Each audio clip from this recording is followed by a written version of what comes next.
that you may be thinking is, now if I make 50% on the products, I'm not sure why I would want to recruit, because that would be like taking away my customers from myself.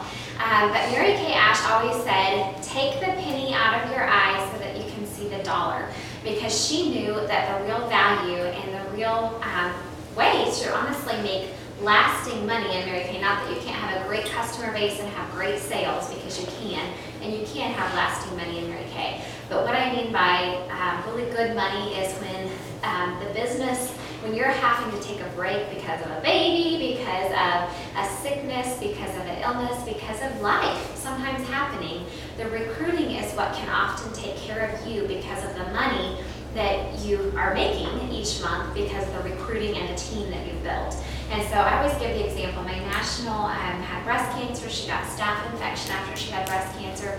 She about died, she really did about die, and thought she was going to see Jesus, and she was in a hospital bed and in her bed at home for 18 months and just battled a very tough fight against breast cancer. And during that year that she was laying in her hospital bed, she still made over $250,000.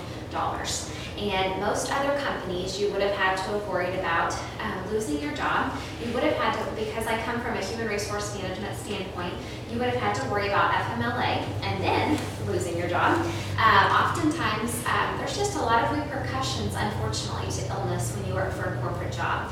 And so this is just proof. I have another director girlfriend that has a son with special needs, and he has had over 5 surgeries, and they've flown to Cincinnati numerous times, and she has still grossed over $4,000 to $5,000 a month because she has built her Mary Kay business for 10 years before she had babies.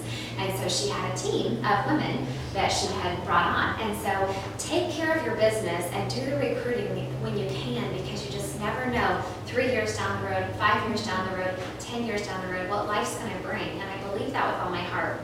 The other thing I feel like makes me passionate about recruiting is just to let other women know that I think about how many lives could be changed through this business and how my life has been changed. And I think you guys haven't been in long enough to know that, but I would be leaving every morning at 6:30. And every time I drive by where I used to work, I think I would be leaving at 6:30 in the morning. I wouldn't be getting home until 5:30 or 6 at night. I'd be rushing around to do baths, to do supper, and then in the morning get up and go again with not any recognition, not much growth, and send a babies to daycare every day. And I am so thankful to Mary Kay that my life is different, and I have choices of going and eating lunch with kids, going and eating lunch with my grandma during the day. I did both of those things this week, and so it's just, I want that for everybody that I meet. I want that, truly I do. And so it's not a matter of pressuring her in to selling Mary Kay, because in my heart of hearts, that's not how I feel. I want my life for her, for who I meet. And so that's how I get passionate. I think about recruiting. That's why I'm passionate about recruiting. And so the question is who do I recruit? And I think oftentimes we think, she would never do this because she's already got enough money, or she doesn't have enough. She can't even hardly buy products, so it would be really hard for her to come up with $100 to get started with Mary Kay. But the reality of it is when thinking about who do I ask to listen for a lip gloss, I would ask everybody that you facial needs to hear Mary Kay information, even if she didn't buy a darn thing. Because the 3 questions I think about is, number 1, do I enjoy being around her? So if you sit there at the facial and she's kind of in a negative Nelly, maybe you don't want to give her the listen for a lip gloss call. I don't know, maybe she really needs Mary Kay. But do I enjoy being around her? The second question is, does she like the product? Even if she doesn't buy at that very moment, is she impressed with the product? And then the third question that I would ask is just, would I be mad if Maya came along and recruited her?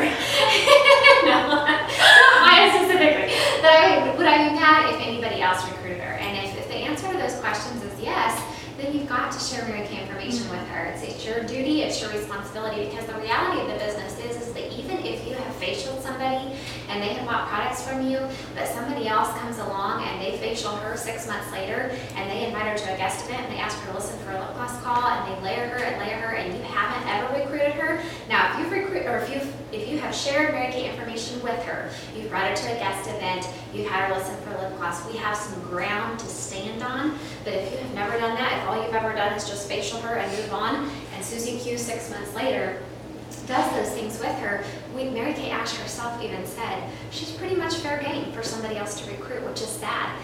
But if they have never been layered, they've never been properly, and that's just how it is. And so you don't want anybody to recruit your customers. You want to take good care of them and you want to layer them. And so recruiting is also something to realize is it depends upon personality types. So some of you guys are able to, after one layer of information, one facial, going to one guest event, you're like, I'm in.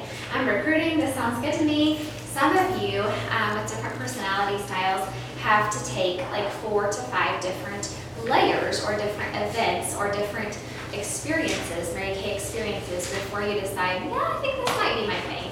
And so if you're more of a reserved personality, if you make slower decisions, if you talk slower, if you walk slower, if you do things more methodical, that's totally okay. That's about half to really probably 3/4 of who you're going to facial. They're going to need more than one event. So I think a common mistake that we make in Mary Kay is we think, oh, they should be able to do the listen for a lip gloss, and if they don't make a yes decision about Mary Kay, then it must mean they don't want to do it. But the reality of it is that that's only one layer of recruiting, and it usually takes 4 to 5 layers to recruit somebody, the average woman. So these are different layers. Number 1 is using the product or having a facial. And just mentally, as we go through each of these, think about how many times was I really layered before I said yes to the Mary Kay opportunity. So using the product or having a facial. Being a hostess, being a preferred host, that means she's even had more than one party. Listening to a Choices CD, watching a video, listening to the Listen for a Lip Gloss call, coming to a guest event, doing an interview. Like an interview would simply be in your packet, there's an interview guide, and it's just an interview or marketing appointment. This means that you've actually sat down with her at Starbucks, bought her a Coke, and said, let me tell you a little bit about my story and just ask you a couple quick questions about Mary Kay. And so this is called an interview. And then the final thing is, has she received any packet or literature to read? So one girl that recruited in August, she has been a customer of mine for a long, long time, but I mailed her the Miracles Happen book by Mary Kay Ash. And she's like, that's honestly what it took to recruit me, was that reading material. So some people are readers, and you just have to realize that not everybody's going to be able to come to one event and recruit. What I do want to tell you is you're enough, and you may think, I'm so brand new, I don't know anything about the business, I don't even know enough myself to recruit anybody. But the reality of it is you do. And you do already know enough. And your recruiter or your director is going to help you because that's what they're there for. And so your job is just to share the information with the people you meet, either through the ticket game. There is absolutely, like Maya talked about earlier, nothing wrong with you having a roll of tickets. And at the end of a party, I think it's a great habit to get into of just saying, I'm going to share a little bit about my story. And you guys, I would love for everybody to think of one fun question. If you could ask me anything about the business side of things, what would you ask? You can ask me anything, and not about the product, because we're going to talk about that when we meet at your individual, when we meet in the kitchen, but just ask me anything you want about the business, and of course you get a ticket for every question, and then we're going to draw for a fun prize. I think as a brand spanking new consultant, there's nothing wrong with you getting in the habit of doing that. The other thing is you are enough to read through this. You are all smart, capable, you're very successful either at school or at another job. You're quite capable of sitting down with somebody at Pizza Hut or Starbucks or McDonald's and saying, you know what, I don't know what I'm doing, but I'm working on doing 10 practice interviews. And this is really just practice, and all I'm going to do, Bridget, is just really read through this. And so the first thing is we're going to fill out the top part, and then I'll ask you, this is how it's going to roll. I'm going to ask you to tell me a little bit about you so I can get to know you better. I already know you pretty well, but I'm going to ask you to tell you a little bit more about me. I'll tell you a little about me and my Mary Kay journey. I'll share some facts about our career that some of you may know, some of it you may not know, and I'm going to answer any questions you have. And so that's as simple as how this is going to go. And then you're just simply going to read and write down what she says. And so you guys can do that, and it's another layer to the business plan. And so in your packet that today, we have included this sheet, and it's interviews, marketing, tracking sheet. And so it's a good habit to get into for your facials and your parties, to just track who you have facialed and what steps they have been through in the layering process. So if you were recruited after one layer of information, Raise your hand. 3. No. 2. Okay. 3. 4. I know. I was thinking that about you, Amber. 5. 6. 7. How many? Say them all. Yeah. But you're very much, have you ever studied the DISC personality model? This is one reason to study what's called the DISC. Amber's very much a high C and high S.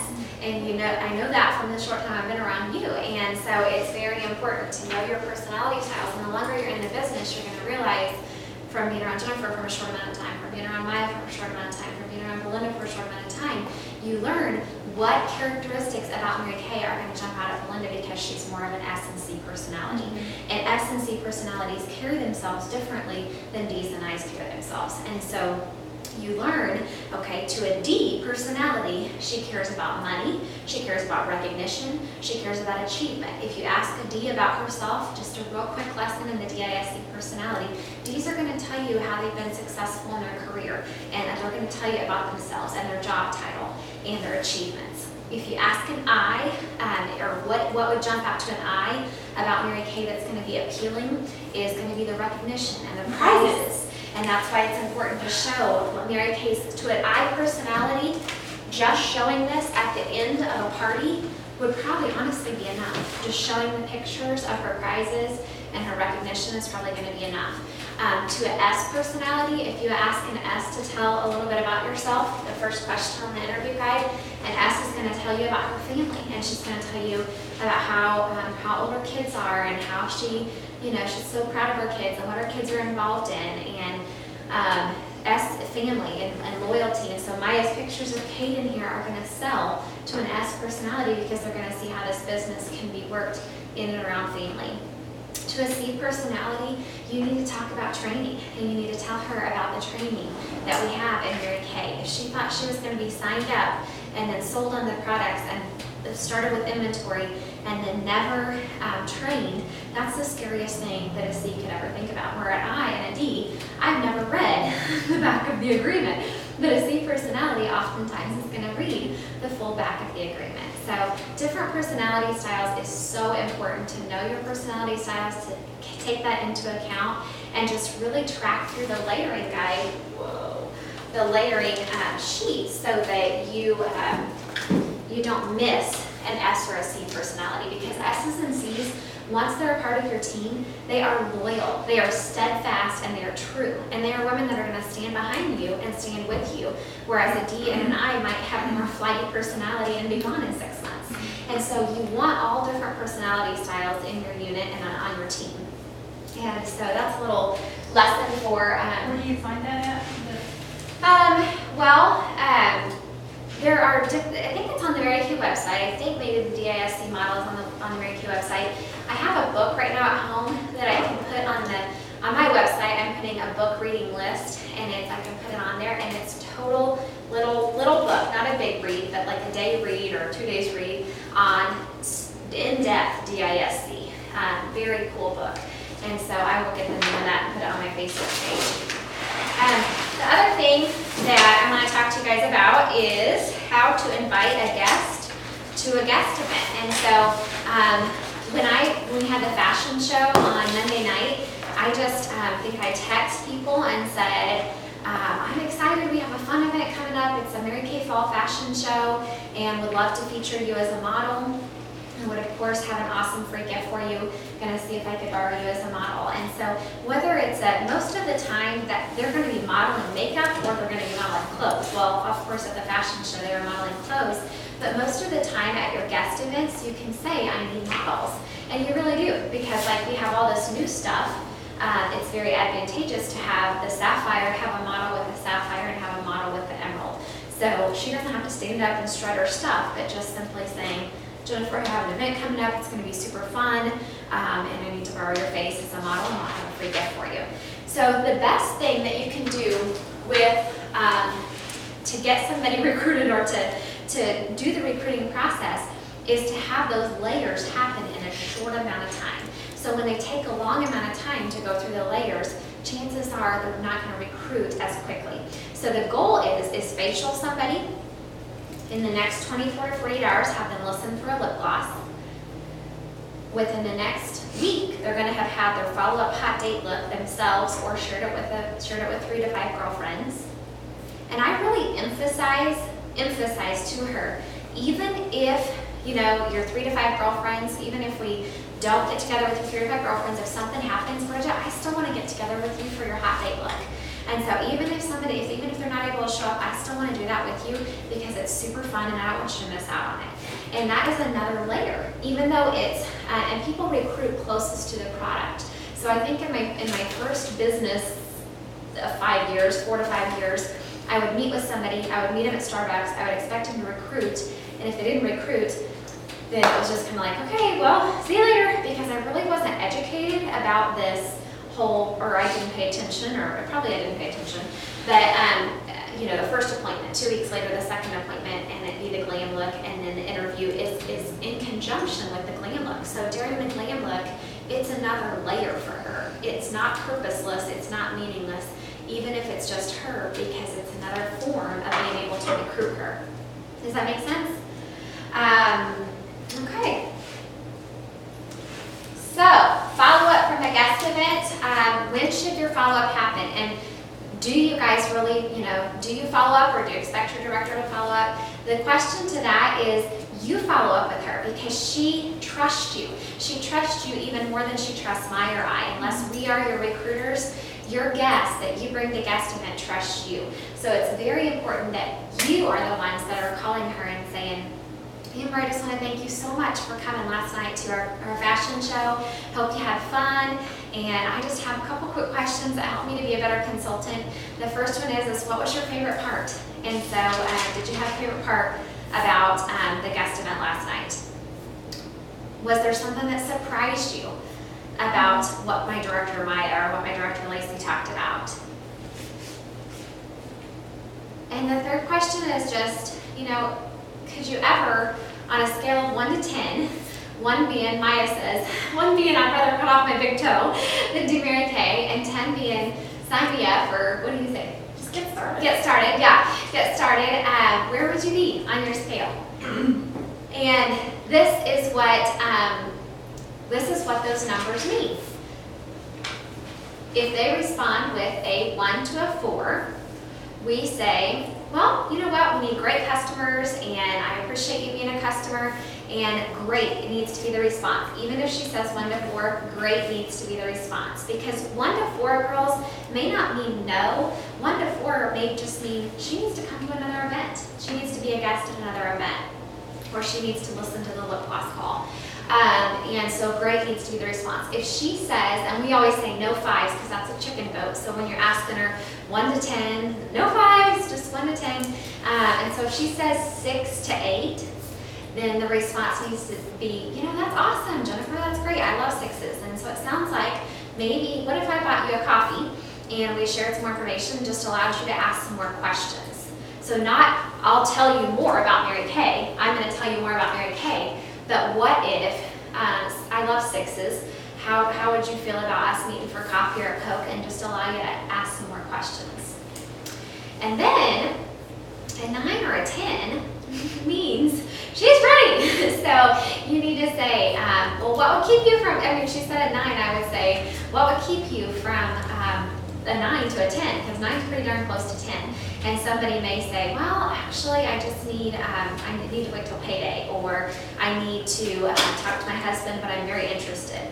Or, you know, even to a 9, you may say, well, it sounds like 6 through 9 may just be, we need to meet for coffee in the next 2 days. Not in the next 2 weeks, girls, but the next 2 days. So like after the fashion show, my goal was to chat with those people within 24 to 48 hours. And if they, when I talked to them, and if they responded back a 6 or 8, then we need to get back live with them. Okay, so what do you do if they don't answer when you call to follow up? Because that's kind of frustrating too, because you're trying to do your follow-up and then they don't answer. And so the message that I would leave would just be, hey Jennifer, it's Lacey. Just wanted to call and tell you thank you for coming to my guest event the other night at the fashion show. I hope you had fun. You were a great model. I just have a couple quick questions for you. I value your opinion, and would love to get your opinion and feedback on how I can do a better job and make the events better. And I also, I just have a quick question for you, and that would probably be a couple quick questions for you. That would probably be my voicemail or my text. If you know you're sending somebody a message and they're just a texter, that they're not even going to check their voicemail if they're young, then you just need to send that in a text and say, hey Jennifer, I'm sorry I missed you. I would probably first try to call though, so because there's power in your voice, especially in follow-up, there is power in them hearing your voice. But if you can't get them, then I would probably send a quick text and say, hey, just need to get your opinion, get your feedback. It helps me plan future events, make myself better, and had a couple of questions for you.